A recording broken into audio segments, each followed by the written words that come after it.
You're frustrated because you're waiting. Yes. You're frustrated Exactly. because the act you're doing is out of vibrational alignment with your higher self. Your higher self is saying, be whoever you want to be. Focus on whatever you want to focus on. Create whatever you want to create. Don't wait for circumstances because they don't really exist. They're just mirrors and smoke. Smoke and mirrors mirroring you.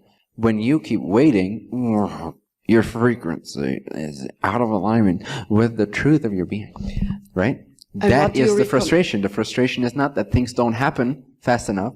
The frustration is that you keep waiting. You may conscious with your limited conscious mind, you may think it doesn't serve you, but discover the unconscious mind, which still believes it serves you. Because addiction is nothing but an expression of your beliefs still. There is no addiction. It's not a thing that exists. There is choosing. And you're choosing to continue a similar pattern because you believe it still serves you. For example, or just anything, whether it's high or low frequency, doesn't really matter ultimately. It can be high frequency to one person, but it can be low frequency to you. You are the high or low frequency, not the thing, not the cigarettes, not the whatever you're addicted to, not the pattern. Everything is inherently neutral. Smoke and mirrors are empty of meaning, empty of vibration in that sense. They're not really empty of vibration, they are vibrational.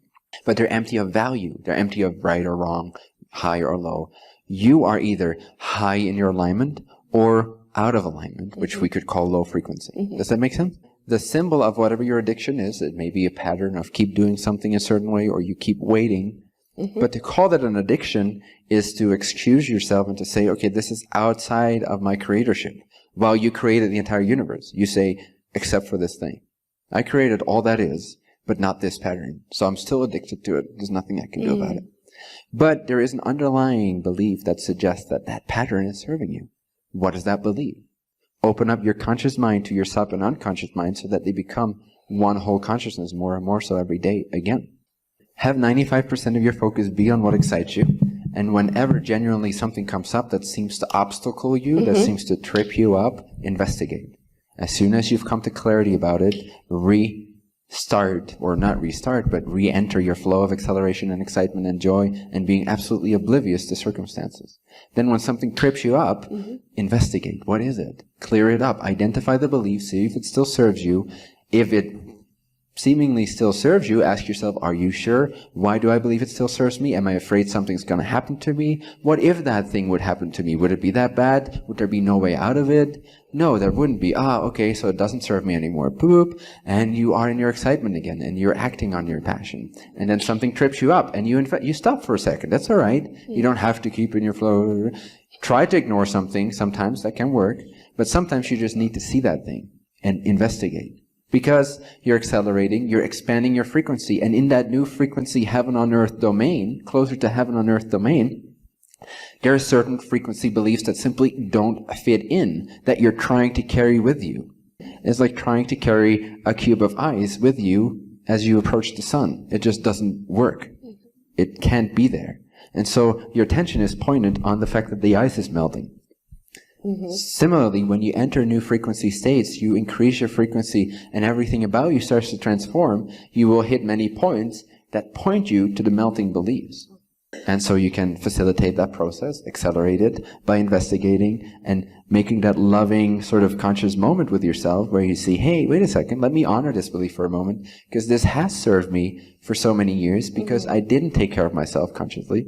So be grateful for the fact that that belief has always unconsciously supported your reality. But now that you're expanding your consciousness, you become more responsible, you become more empowered and more able to take care of yourself vibrationally and consciously at every given moment because you have that intentional clarity every single moment, more and more. You become sharper, more crisper, more awake, more responsive, more empowered. As a result, you no longer need that unconscious, distorted, sort of ineffective belief to unconsciously create a portion of your reality for you. You can now intend what that's going to look like. You can now be the painter of that painting.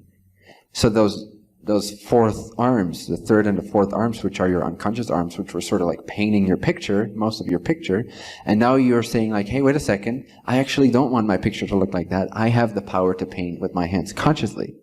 As you start doing that, you start bumping into your unconscious arms that are also painting the picture because that's what they know. They're trying to serve you, right? They've always served you. So ask them, or ask yourself, how do I believe these beliefs serve me? and then either see that they still do or don't. But if they trip you up, they usually don't. Otherwise, you wouldn't be conscious of them. Whatever truly serves you, you don't become conscious of as a limiting belief. As soon as you're aware of a limiting belief, it doesn't serve you, but a portion of your mind may still be unconscious and wants to be made conscious. That's why it trips you up in that moment, so you become aware of it. So you can lovingly be grateful for how it served you and transform it, so that it can join you. That portion of your consciousness which was segregated, separated, given away to the unconscious can be made conscious, add to your consciousness, expand your consciousness, and limit the amount of unconsciousness you need to create your life. You want to let go of an employee that has served you for so long. You're not going to just kick his ass out, right? He's served you for 30 years. He's like one of your senior employers. And so you're the CEO, and now you figured something else out. You either found someone more capable, or you want to do it yourself, or you hired this team that can do it. And so his skills no longer are competent enough to take the business to the next level. Excellent. Thank you. So, as a result, you appreciate that senior employee, no? There's no reason for you to be angry at him. There's no reason for you to feel separate from him. In fact, you give him 3 months notice, and at the end of 3 months notice, you throw him a big party and you give him a bonus. That's what you do, so that every part of your whole being feels comfortable with the separation agreement, with the agreement to move on to something new. Does that make sense? Mm-hmm. So a similar loving kind approach should be approached to your own unconscious mind, to your own beliefs that no longer serve you. So you're expanding your consciousness. You're getting really excited about this project in your life, or all these projects in your life. Just the way you live your life. You're expanding yourself. You get really excited. As a result, your personal frequency increases because it lines up with that background sending of your higher self frequency. That makes sense, right? That principle. You feel out of alignment when you're not in alignment. You feel good when you are in alignment. So when you're in alignment, your frequency increases. Your perspectives line up. And as this frequency increases, it will reveal what does not fit in anymore, right?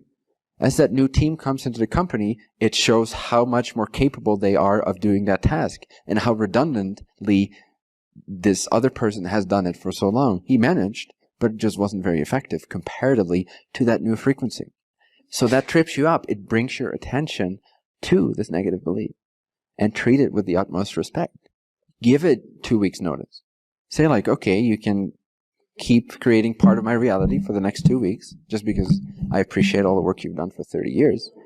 And at the end of those 2 weeks, I'll throw you a big grand party of love and forgiveness and celebration and joy and thankfulness. And I'll give you a big fat bonus. And then it's, then it's done with. But treat it with that respect and that love. And when you do that, you see that the melting is the melting of portions of yourself back into the whole of yourself. And then it realigns itself. Instead of like, oh no, I don't want that belief, it doesn't serve me anymore. If you have that approach, then you must have another lack belief, that somehow having a belief that limits you implies lack, but it doesn't. So always approach it with abundance, with lacklessness. Know that you are infinity. So you're not in a rush. Yes, you are accelerating. Yes, you are very clear on what serves you and what doesn't. And nevertheless, you have infinite patience because you're not waiting. Of loving your limiting beliefs, identifying that they no longer serve you, but loving them into the meltful state where they relax their hold on your reality. So do whatever you can to reach into a state of higher inspiration, whether that is to meditate, to let everything go for a moment, or to take 2 to 5 seconds to stop thinking and recognize the clear, ever-present awareness that remains, that's always here already. That free, spacious emptiness, which is your awareness, which is recognized most easily when you're not thinking for a moment. 2 to 5 seconds. That's all it takes 12 times a day. That's all it takes to be enlightened. And then, or anything, like do what you love to do to the best of your ability, even in that foggy state. Out of all the things that you can do, what seems the most exciting, even in the foggy state? Do that, because anything that uplifts you a little bit gives you access again to that clarity, that bigger point of view, from which you can very clearly see, this is where I went wrong in terms of believing in an idea that no longer serves me. This is where I chose depression. This is where I thought it served me to think that, I can be myself because of this or that. And in that state, find something that uplifts you at least a little bit, that clears the fog a little bit. If you can't find a clear answer immediately, find something that excites you, even if it's a temporary antidote, doesn't matter. Temporary avoidance, that's all right. Just for that moment, increase your frequency somehow, manipulated artificially if you need to. Not that it is artificial. And then from that space, you'll see more clearly where your depression comes from. And then you can feel again what you actually want. Because when you're depressed and you're not noticing why you're depressed and you keep going in that direction for a couple hours or a couple days or a couple weeks or 20 years, then it's hard to find out why you're depressed because you don't have the contrast consciousness. You're not aware of what you actually want. You're not clear on who you actually are. And the things that excite you in life, whether they're actions or ways to apply your consciousness or contemplations or meditations or watching one of my videos or whatever helps you manipulate yourself for that moment to get back in touch with your alignment. From that space of clarity, you will have the eyes to see above the fog and you will see where the fog originated from. And then you can ask yourself the question, how did I believe it served me to enter depression?